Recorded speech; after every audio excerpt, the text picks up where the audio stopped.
After taking a few breaths, young Perkins' intestines reassured him of the security of his so-called working man's supper.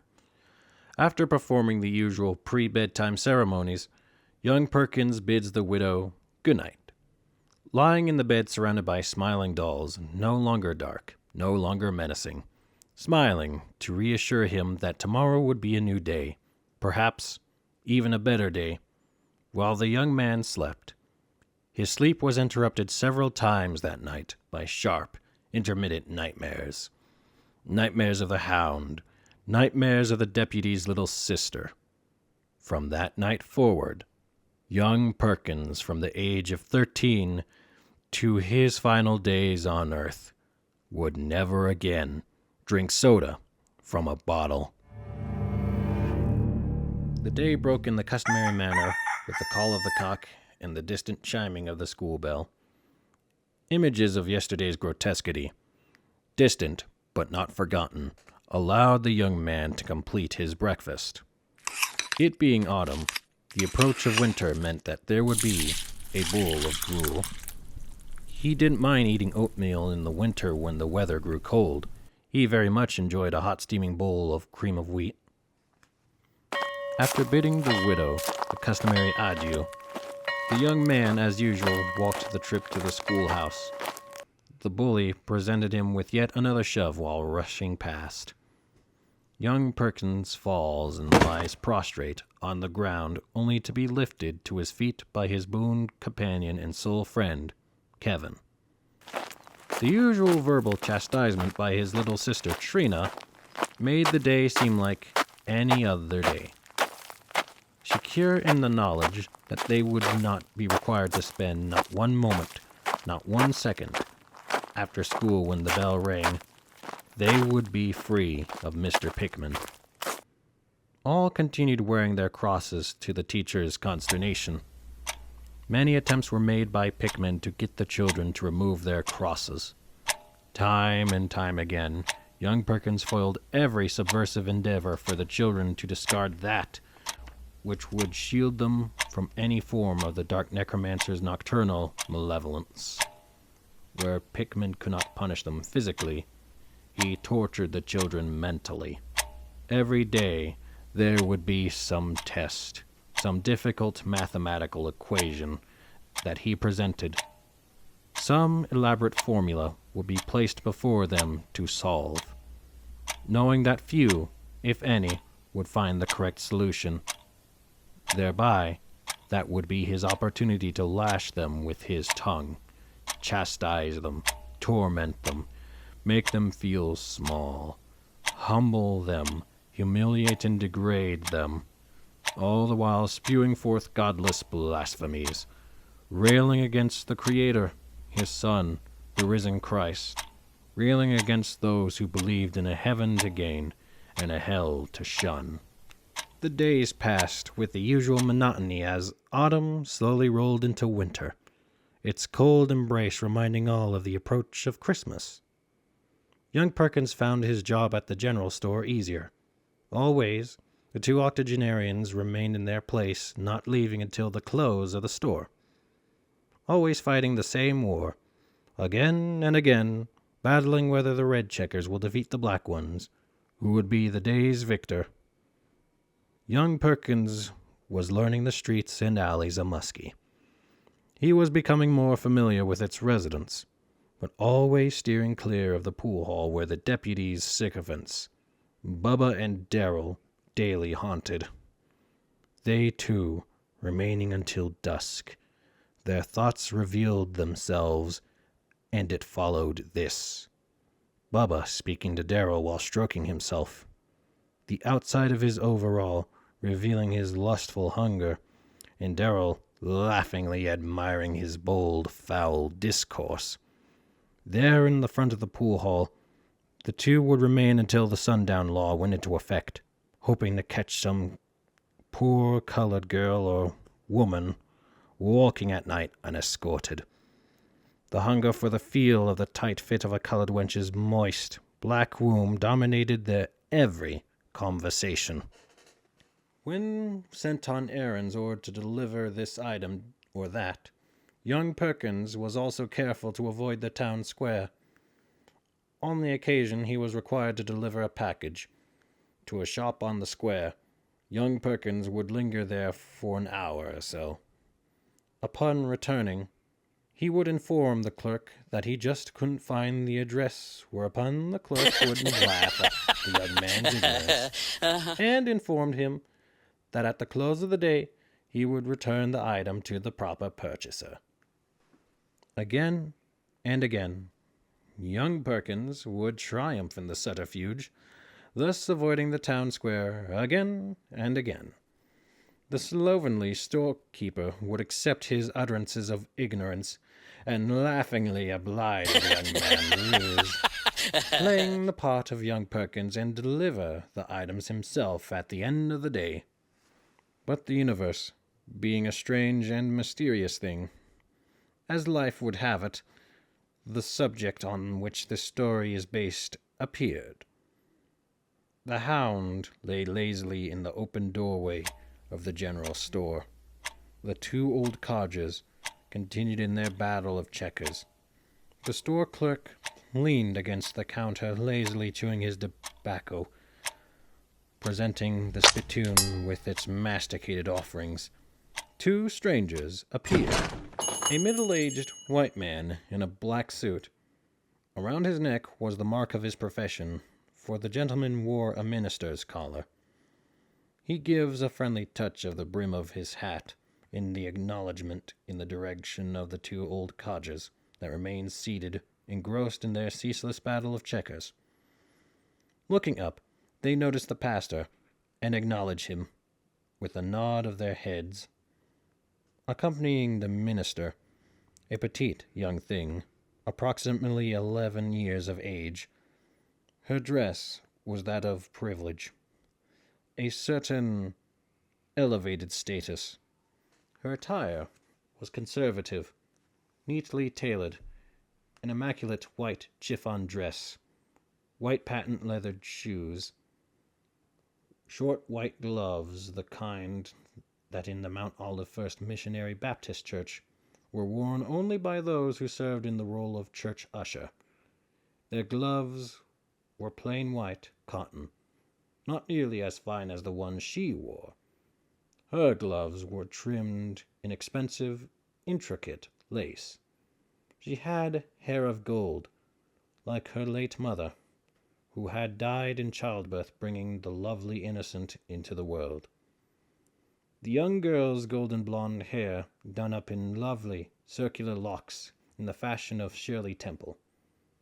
Her sky-blue eyes, her peachy cream complexion, made the angelic creature look the very image of a pastor's daughter, a favored pet. It was apparent that she had been doted on, coddled, pampered, given every accommodation, every luxury, a luxury that only a prosperous minister of a large white Southern Baptist congregation could afford. Turning toward the store clerk, the gentleman introduced himself. "Good morning. I'm the Reverend Andrew Jackson Davis." Placing his hand on the lovely child's shoulder, he introduces her. "This is my sweet daughter, Susanna. Most folks call her Sweet Susie." At that, the young girl smiles and says, "Good morning, gentlemen," emphasizing her superior breeding with a well-mannered curtsy. Young Perkins quietly sits on a small stool near the colored entrance located at the side of the general store. Perched there, he happily enjoys a large peppermint stick. The young man is taken by the young girl's uncommon appearance. Her poise presents a stark contrast to the usual cast of Muskie's classless caucasoids. In fact, he's quite smitten. The minister's daughter reminds him of the young widow's dolls. Were she somehow reduced in size, shrunken down, and placed among the many porcelain figures, it would be hard to discern which one of the dolls was she. Little Susie was definitely out of place amid the dry goods and other sundries that the general store so crudely offers. "How do, Rev?" says the clerk, extending a grime-encrusted hand. The Reverend, at first, motions to accept the grip, but upon first notice of the clerk's hand, he finds it wiser to respond by lightly touching the brim of his hat. My, that's a mighty. Chewing tobacco, he briefly pauses. I say a mighty fine dress you've got there, young missy.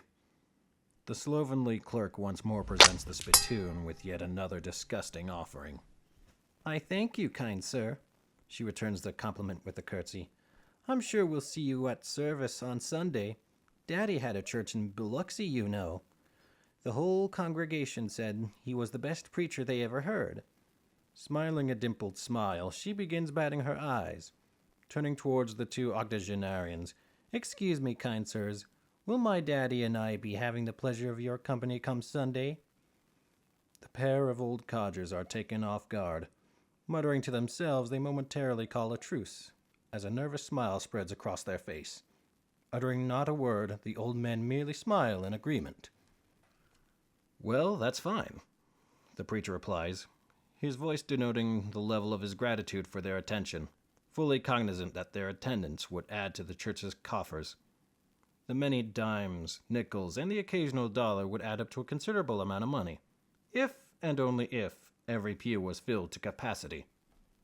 Bidding leave, the pastor exits the general store, followed by his angelic daughter. He had indeed noticed young Perkins' presence, but things being as they were in 1930s Mississippi, there was no call for him to acknowledge the young man. Well now, boy, what do you think of that? The slovenly storekeeper sought the young man's opinion. They was just mighty kind, Mr. Bob, sir. They was, replied the storekeeper. They sure enough was, boy. Young Perkins, clearing his throat, he adds, Well, it looks like y'all got yourselves a new preacher. That's right, boy. The store clerk scratches his head as he tries to remember. Let me see now.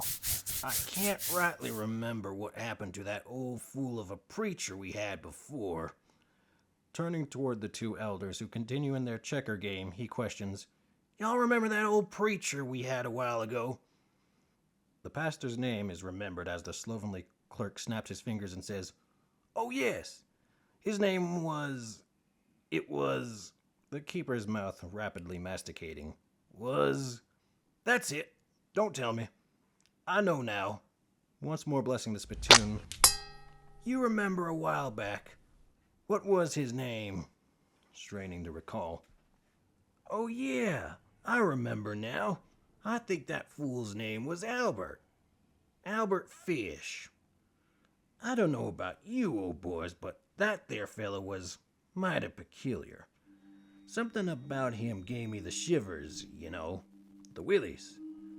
Funny thing, though, ain't it odd?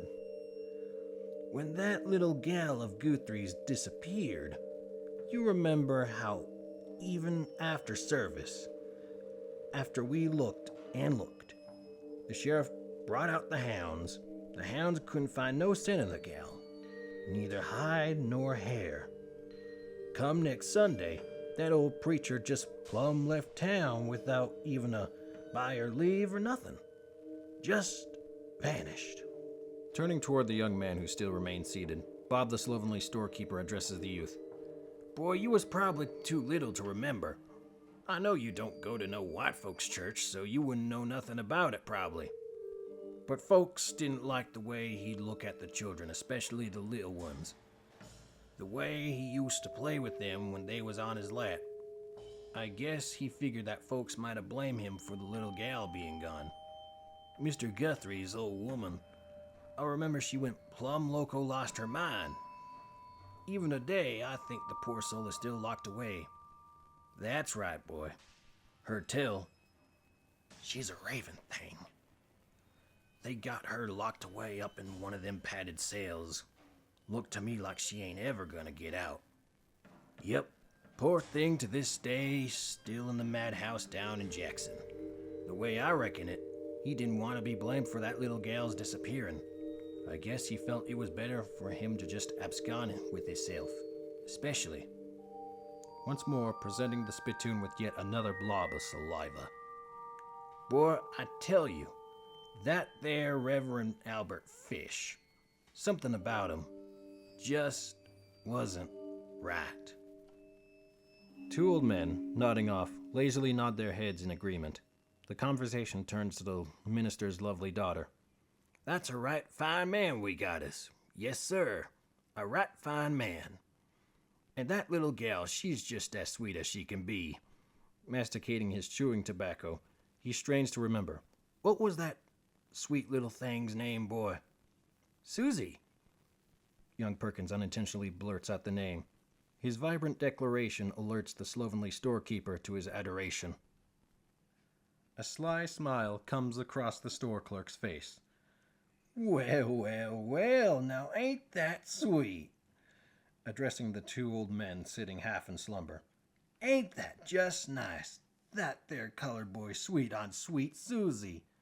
That's right, boy, little sweet Susie. Half aiming, he again spits. The saliva missing its mark lands on the floor. Addressing the young man with a wry smile, the slovenly clerk chides the youth. Boy, I could tell you sweet on the gal. You sweet on sweet little Susie, he again asks with a whimsical chuckle. The store clerk's head tilts back. He bends forward, then back again. His questions causes the young man to wince in embarrassment. It was a dangerous thing for a colored boy in 1930s, even if by accident, to let know his affection for the angelic child. It meant the face of death, a horrible death. A death by the most heinous means devised by man, or should I say, white man, for a colored boy, a black boy, a Negro, to merely gaze at a white woman admiringly. Many colored men found themselves at the hands of a lynch mob for not stepping off the sidewalk when a white woman approached. Many a black man had been horribly mutilated, tortured, burned, castrated for committing far lesser crimes. Jonah had paid the price for merely defying musky sundown law. Young Perkins' outburst was dangerous. He was treading on thin ice. Luckily, the store clerk found it humorous and not offensive. The store clerk began musing, adding humorous scenarios. Boy, you probably imagine yourself hugged up with that little white gal. I guess you see yourself sitting in the first pew. He burst out in laughter, presenting a disgusting sight. He cackles like a mule as he surmises. Maybe one day, boy, you colored folks might get treated like y'all white. I could just see it now. Negro boys and white gals walking up to the church steps of Muskie, Mississippi. Him in a tuxedo, she in a wedding dress. The cackling continues. I can just see it now. Every colored man with a white gal on his arm. As old man Perkins lay in his hospital bed, relating the story to the young orderly muses, wondering how would that slovenly storekeeper feel today, in the 21st century, to see nearly all prosperous black men had come to discard the black woman, to discard her suffering, her ancestry. The young orderly is unable to count the endless pairs of mixed-race couples that filled the nation's population. It saddened the young orderly to see how foully the black man had betrayed himself. He had no idea that perhaps, after a century, the black race would be wiped away, turned into Mexicans. His people's citizenships had been achieved by wading through rivers, oceans of blood for centuries. Nevertheless, the blacks battle daily, incessantly, endlessly, tirelessly. How long, Lord,